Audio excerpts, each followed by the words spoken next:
Kama sitakata tamaa mpaka siku nitakapoipata furaha zangu. Naima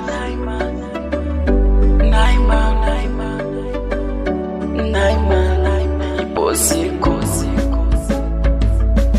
Kama unaye mama anayekujali usimtende, kama unaye baba anayekujali mpe heshima, kama unaye mama anayekujali usimtende, kama unaye baba anayekujali mpe heshima.